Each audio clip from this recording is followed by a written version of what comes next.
So now special teams are fixed, right?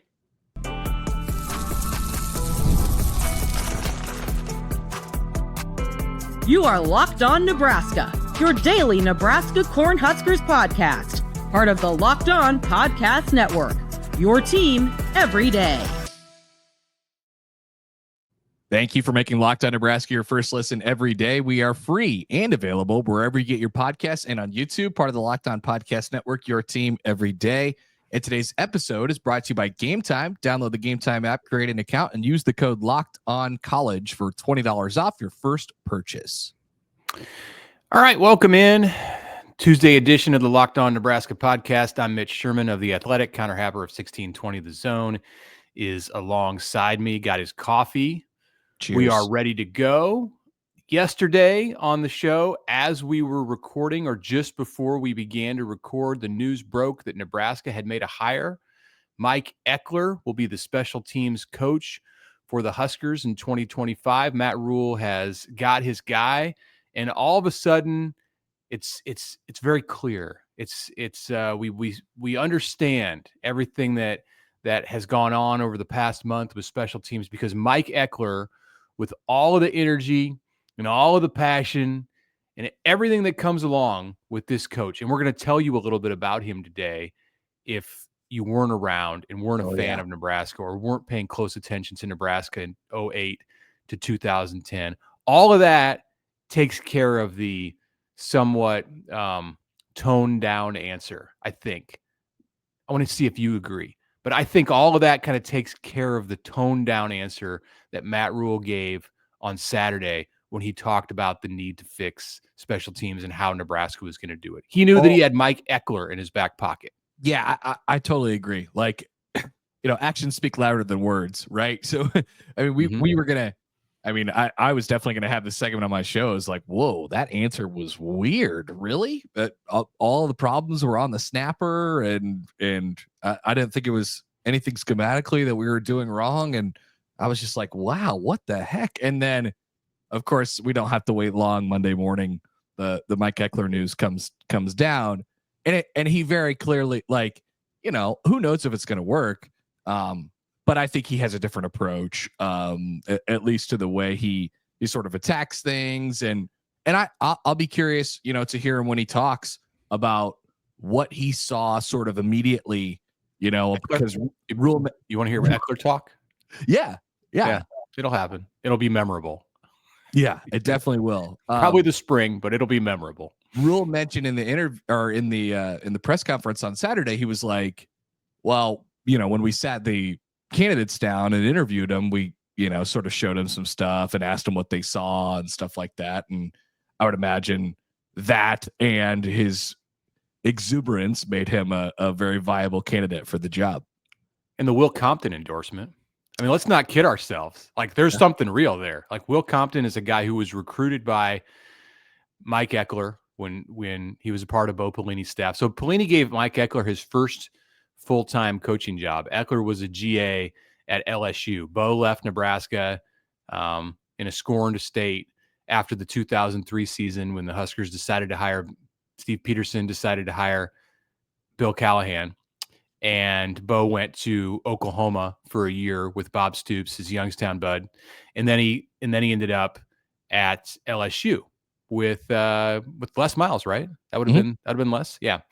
And Ekeler was there. John Papuchis was there. They were young coaches. And when Bo got the job at Nebraska after the 2007 season, he brought young Mike Ekeler to Nebraska, where Mike Ekeler is from. He went to Blair High School on the north side of the Omaha Metro, or north of the Omaha Metro, and played at Kansas State and was a special teams demon at Kansas State for Bill Snyder. Really, that's the best way to describe it. He was a linebacker, but like his position should have just said like special teams, whatever. Just he was known for doing everything from like running through walls to bleeding on the field and screaming and painting his face. It was just a tremendous amount of energy from a guy who didn't have like all of the physical attributes. Like he's not 6'4", not 240 pounds,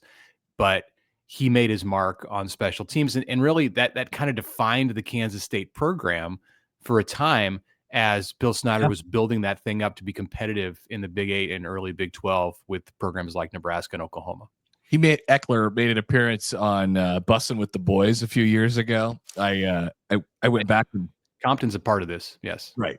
I went back and watched that episode last night, and man, you could feel that energy. I mean, and so the first 10-15 minutes are him and Will Compton, Eckler and Will Compton, just sharing stories about Will's recruitment, about how, Compton was committed to Nebraska, but he pretty much told Eckler, when he first visited Eckler, or when Eckler first visited him, like, hey, I'm not going to go to Nebraska. You guys are bad last year, because it was 2007, and he went to the USC game. He's like, no, I'm not going to go to Nebraska. I'm going to stay committed for a while, but I'm not going to go to Nebraska. And Eckler took that as a challenge, visiting him many, many times in his home, and then ultimately culminating in the final visit in which he showed up with a fake black shirt tattoo on him, and his dad enjoyed that quite a bit. And apparently, this is great. His first, Compton told the story about the first time that Eckler ever called him, introduced himself. Hey, I'm Mike Ekeler. I'm the new linebacker coach at Nebraska. He said, if you don't come to Nebraska, I'm going to climb up Memorial Stadium and jump, and my kids aren't going to have a father anymore. Which is an amazing introduction. And there was a story from The Athletic. David Ubben wrote it a few years ago, just telling Mike Ekeler stories. I mean, they're out there. He's sort of like this mythical, legendary figure. Nebraska needs a little bit of that. Yeah, the headline on that story was the most interesting coach in college football. Mm-hmm. So I visited some with David Ubben about Mike Ekeler on Monday after this news break. In fact, David reached out to me and congratulated me for being able to now be in position to interview Mike Ekeler at some point when he gets to Nebraska and gets his feet on the ground. And I talked to some others on Monday just about, like, okay, what do you expect? I mean, he's 53 now. Like, has it toned down? When he was at Nebraska the first time, it was his first job out of college, first full-time job. And, he's been all over. Like, he's been at Georgia, North Carolina. He's been at Kansas. He's been a coordinator at North Texas. He's been a co-coordinator at Indiana. I'm missing a couple of spots. Tennessee, of course, these last 4 years under Josh Heupel. And it's like, has he turned into like a normal type of energy? No, it's still the same. Like, it's hard to have a conversation with him because he's always like pushing and like, let's get to the next subject and let's talk about this. And this is going to be exciting. And this, that's what it was like from 2008 to 2010. And it's still is like that now. So he's got a couple of daughters. Might have three kids, but at least two of his, okay, at least two of his daughters play high level volleyball. One is at Tennessee right now. The other is a senior in high school. And there's a story about her in the paper in Knoxville, or on the internet in Knoxville. His daughter, I believe it's, gosh, I don't remember the name, but she suffered an injury in the middle of the season. It was like an elbow injury where they said she would miss 4 to 6 weeks. And she came back in like a week and led her team to victory. And it was, it's just like that. I read the comments that she made, and it was like the Eckler. You can hear the Eckler influence. I mean, she's an Eckler, and he's in their whole house. Yeah, I would imagine is just high energy all the time. That's what Nebraska needs. That's what it's going to get on special teams. And honestly, like we talked about this, Connor, yesterday after the show, maybe this is just what Nebraska needs on its coaching staff. I think so. I really do. Not that and they're a younger staff, but I'd say that there is. I definitely noticed this the first year with Rhule's initial staff. There was just a shortage of that crazy football, energy, and not everybody doesn't need to be that. But I think what that turns into is urgency on the football field. And Nebraska needs to be urgent in fixing their special teams. Now, Mitch, we've talked about how like they, Mike Ekeler, his personality and all of these things and his success that he's had at Tennessee and other places. But the question like that still stands for Nebraska is, will it work? They're giving it every opportunity to work. There's no guarantees here, but man, this feels like Nebraska putting itself in the best position to actually make something out of their special teams. I think special teams is the one thing that's maybe easier to predict if you get the right person who's in charge of it and you have the players. Now, if Nebraska had like this tremendous talent deficiency and it wasn't able to find players to be able to go line up and cover kicks and return kicks and do the stuff that you need to do to be good on special teams, well, then yeah, there would be reason to be concerned. But special teams is about passion and energy and focus and wanting to do it and being tough. Like these are all the things that he embodies. So clearly they got the right guy. And the reason that we haven't been talking about him for a month as the person that Nebraska just needed to get is because he was at Tennessee and he was doing well and he was successful in the, like we just talked about. Bella Eckler, by the way, that's the name of his daughter who played through the elbow injury last year.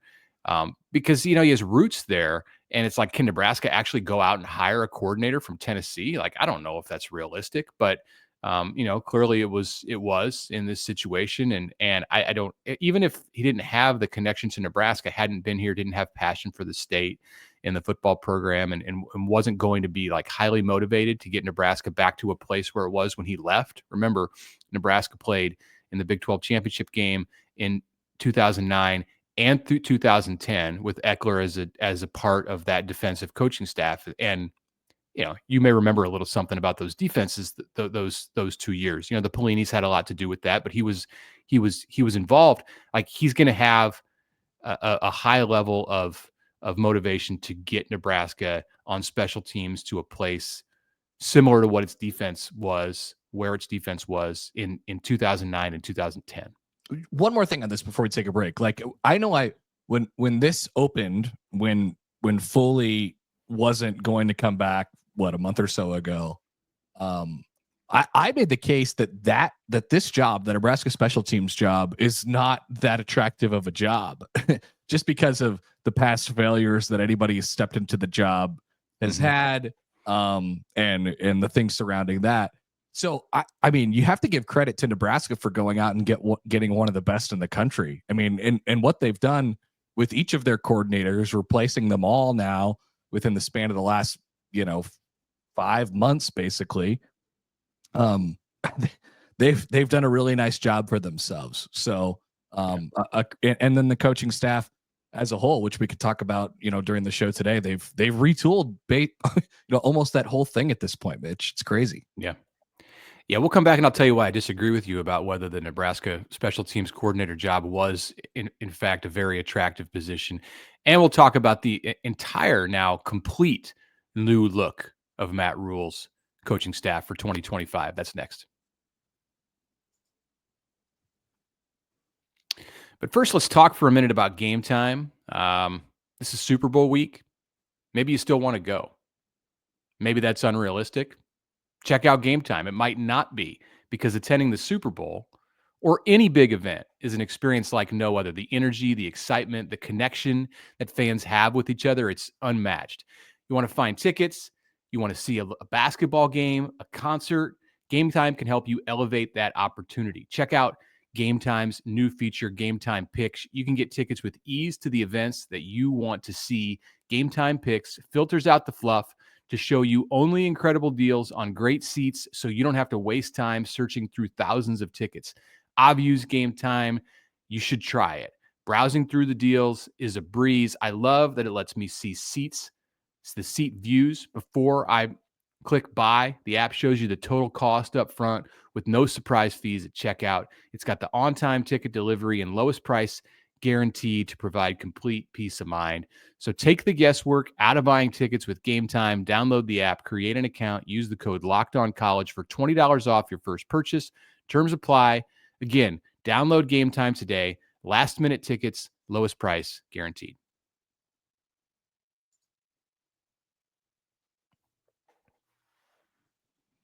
All right, welcome back. Okay, Mitch, go ahead. Why does Mitch Sherman disagree about the status of Nebraska's special teams coordinator position?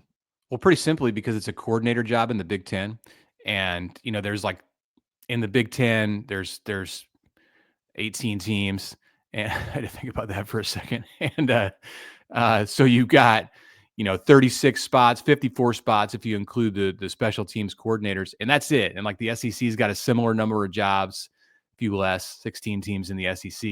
Those are the best jobs in college football if you're not a head coach. So also at Nebraska on special teams, like we talked about, you're going to have the bodies, and they've been terrible in recent years. So you've really got nowhere to go but up. Like if Mike Ekeler comes in and his special teams group is like 50th in the country in the efficiency index, they're not getting kicks blocked, which should be pretty basic. Maybe they take a punt return and like return it 10 yards, or they don't catch punts at the 3-yard line and lose games because of special teams.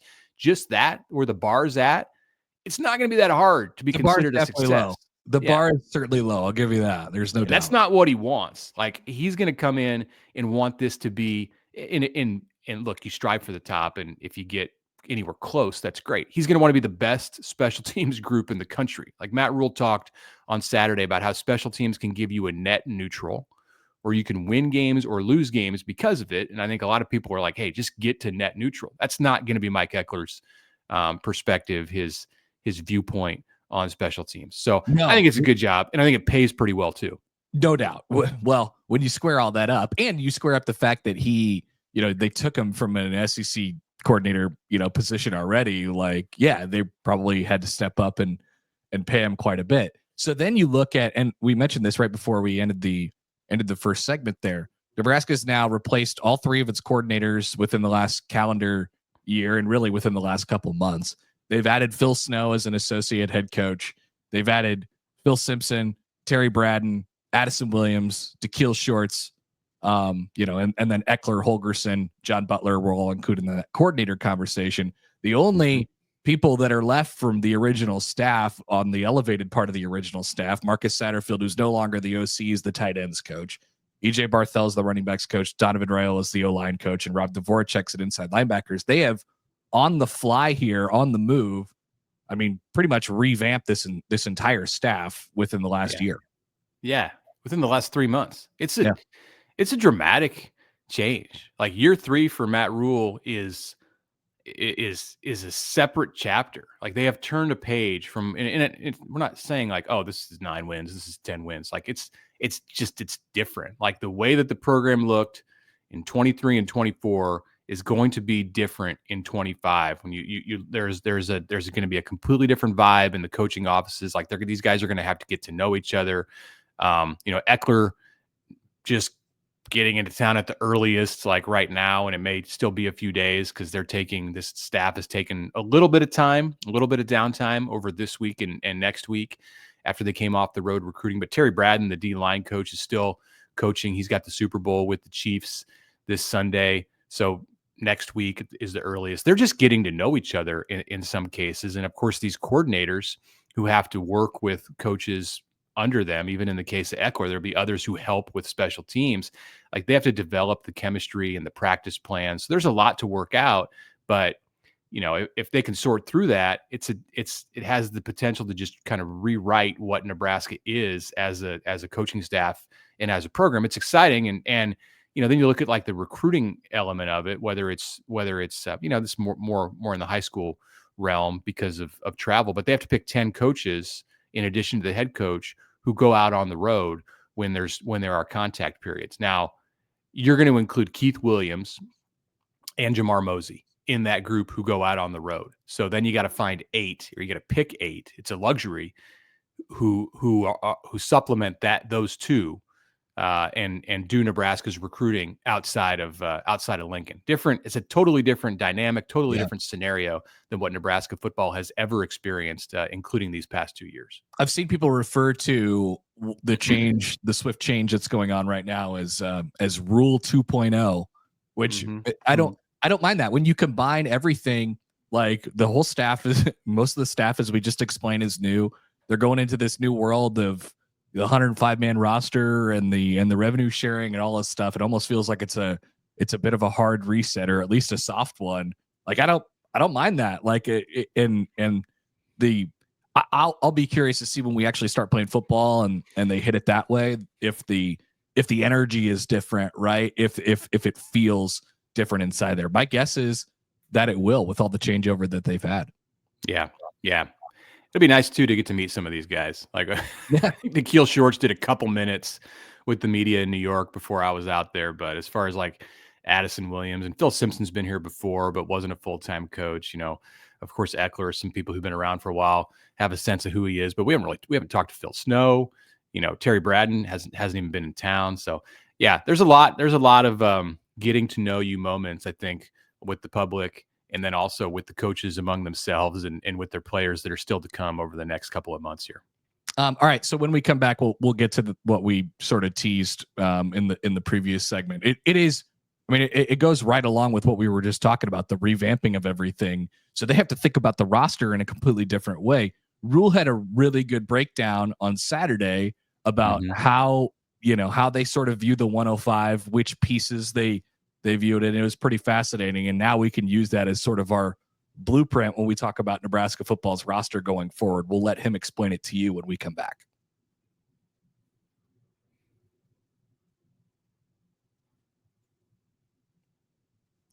All right, back with you for a final segment of this Tuesday edition at the Locked On Nebraska podcast. I'm Mitch Sherman from The Athletic. Connor Happer, 1620 The Zone in Omaha, is with me. Yeah, we're going to talk about the 105, and Matt Rhule went into some detail on Saturday during his media availability about how Nebraska plans to structure it. And he talked about the top 57, which is going to be similar to an NFL 53-man roster.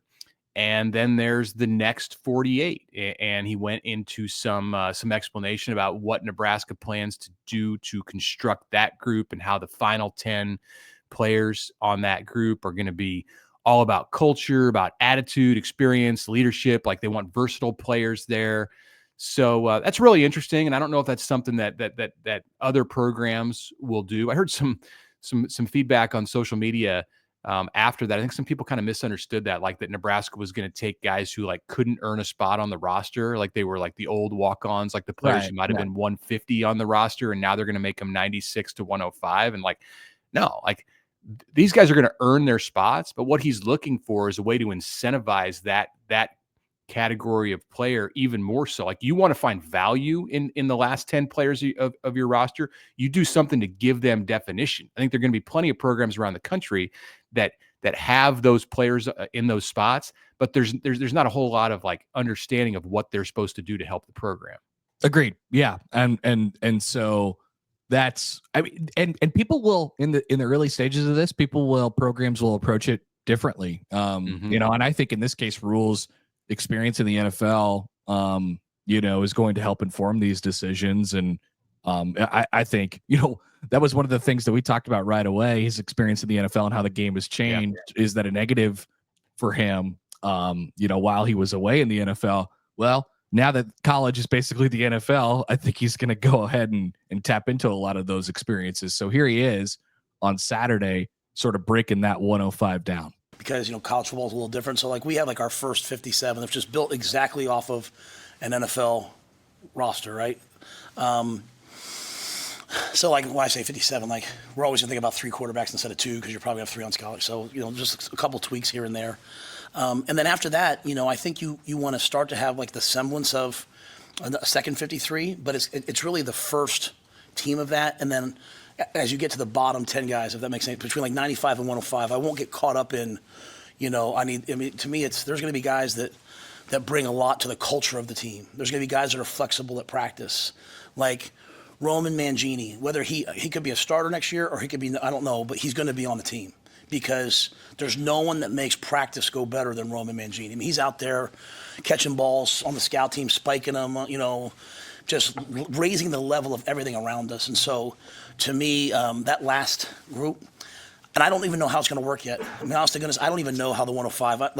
I've been told that we think it'll be the day of the first game, so you might go into camp with more. And if a guy's out for the year, he won't count in the 105, so you can replace him with someone else. But it has to be before that first game. So I've had lots of players who, we made a conscious decision to tell every guy on the team, if we did the 105 right now, would they make it or not? So they had a chance to move on.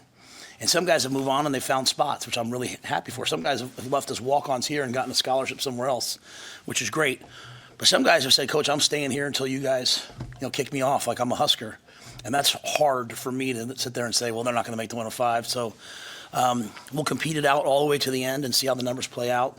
Maybe if we have 115 in camp, right now we're I think at like 130. So we still have not reduced it all the way down. But I'm going to give everyone the chance this spring to try to make the team and see how the numbers play out. Going to be an interesting camp if they take 115 into camp. You're going to have some tense days. How similar to the NFL toward the end, as Nebraska counts the final hours before it kicks off at Arrowhead Stadium on August 28th. You imagine if there's 7 or 8 players, who just don't know if they're going to be even on the team. Like if you're not injured, I don't think they're going to just be able to set you aside. If you get hurt, they can replace you. You'll be able to stay around, receive the benefits that a student athlete would get. But there's going to be some decisions that are just basically you get a visit from who's the player in the Hard Knocks videos, or not the player, the staff position who comes to see the players who are going to get cut and say, hey, it's time to go visit the head coach's office. Yeah, deliver the bad news. That news. be going on. I don't know who gets that role in Nebraska, but I wouldn't want it. It's fascinating too, because I think what'll happen is, even though this is the first year and you're trying to whittle it down from where the roster sizes were before, I would imagine that Nebraska tries to approach it this way every year, where they're heavy, in spring, and then they have a couple spot, that they have a lot of it figured out, during spring practice and kind of exactly what they're going to do.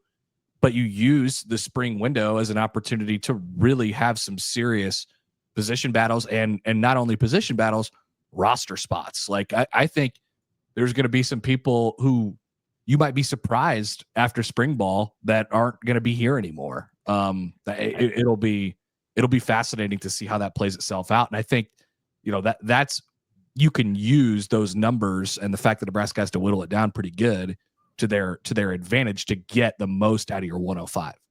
Yeah. I mean, you don't want to go into a situation in August where you're at 105 or 106 and then a few players decide to leave, or there's a couple of injuries and all of a sudden you're at 102, 103. No, I mean, you need to maximize the 105. Like if they're giving you the opportunity to have 105 players and you're used to having 140 or 150, like you need a full 105. Now, during the season, there are going to be some injuries that happen. You're not going to have 105 players available to you, but you want to go into week 1 with the full roster. I mean, like what happens, it's a hypothetical, but the scenario will occur somewhere. So you're going to want to carry a couple of long snappers, a couple of kickers, and a couple of punters, but not more than that. What happens if in July or in August when camp starts, if one of your 2 punters breaks a leg? And then do you go into the season with 1 punter? You're going to have to, because there's not a waiver wire. There's not an ability to make trades. There are no free agents out there. I don't think you can go look at the Division II rosters around your region or around the country and say, hey, that punter, he averaged 42 yards last year. Let's go get him. Like that's not the way that the portal works. It's just going to create some interesting situations that the NFL doesn't have to deal with because it's a professional sport. Well, I mean, I guess there's always like what they've sometimes done in the past. If you get really desperate, you could go back and hold open tryouts. Yeah. Great idea. Limited. We've got some interesting stories that way. But yeah, it don't usually work out with like real happy endings. When you have to go to the student body to get reinforcements. So I looked last night at what a typical NFL 53-man roster looks like, just to kind of get the anatomy of it. And this will give you a bit of a sense of what Nebraska might be looking at with that top 57. Now, there'll be 4 additional players to this, but somewhat standard is 2 quarterbacks, 4 running backs, 6 wide receivers, 3 tight ends, 9 offensive linemen. That's 24 on offense. 9 defensive linemen in a 4-3 base, 7 linebackers. You switch that if you're a 3-4 team. 10 DBs, 1 kicker, 1 punter, 1 long snapper. That's 53. So Nebraska might choose to go like 26 on the. Well, Rhule said that they're going to bring one more quarterback. I mean, in a year, for sure, one more quarterback. They might bring 2 more quarterbacks, right? And then, well, they'll have 1 quarterback who's on that second group, the second 48. But I think they'll have 3 in the top 57. Right, and then wherever else you want to sprinkle on, maybe one of those guys from the 90, from the back end of the roster is a offensive player, or maybe you have special teams players. But right, 57 with that being basically the base of what you do, and then the next 48 and the last 10. I think this is great experience for Matt Rhule to have and to draw on in this specific case. Like, I always go back. I talked about this a lot on my show yesterday. Like when we're talking about Nebraska's recruiting operation, we're talking about their NIL, and how they sort of view players and which sort of buckets they put them into. And now with all this changeover, you got to be really organized, and you got to know what you want, and you got to know what you're doing. I just think Nebraska has that. Like, they are not going into anything blind, or really even with less light than really anybody else in the country. So at least they have a good idea of how they want to do it. Not saying it's completely right, but they'll adjust on it going forward for sure. Yeah, it's going to be real different, much like we talked about with the coaching staff, and how those guys come together, how you get the roster put together is going to be a totally new experience too. Let's end it there. Because we wanted to talk some about Nebraska's financial standing in the new world of college football, and go over some comments that Rhule had on Saturday a little more deeply. But I don't want to do that in 2 or 3 minutes. So we'll come to that. Yeah, we'll come to that on the Wednesday show. And a reminder also, get us your mailbag questions. We want to hear from you. Send in the mailbag questions, lockedonneb@gmail.com. There's a ton to, I think, react to. There's a lot of questions that fans have. I've heard stuff just in passing out around the community this week. Like, what did Rhule mean by this? Is he really not going to send Mike Ekeler, the special teams coordinator, on the road to recruit? He said that the special teams coordinator job was not a recruiting position. Well, maybe that changes now that you've got your Energizer Bunny in the office. So yeah, send them in. We'll do that on Friday. We'll get to this financial standing and how Nebraska is, what kind of position Nebraska's in with revenue sharing coming in on July 1st, and how it might be something that the Huskers can use to their advantage more than we're even discussing. That's coming up on the show Wednesday. We'll have reaction to whatever breaking news there is. And Nebraska basketball is on the road Wednesday night at Washington in a game that could be pretty important. Can be the one that gets Nebraska back to a position where it can be 500 in the league. We're looking at a 5-game winning streak coming up in just like 10 days. That's the position Nebraska is going to be in.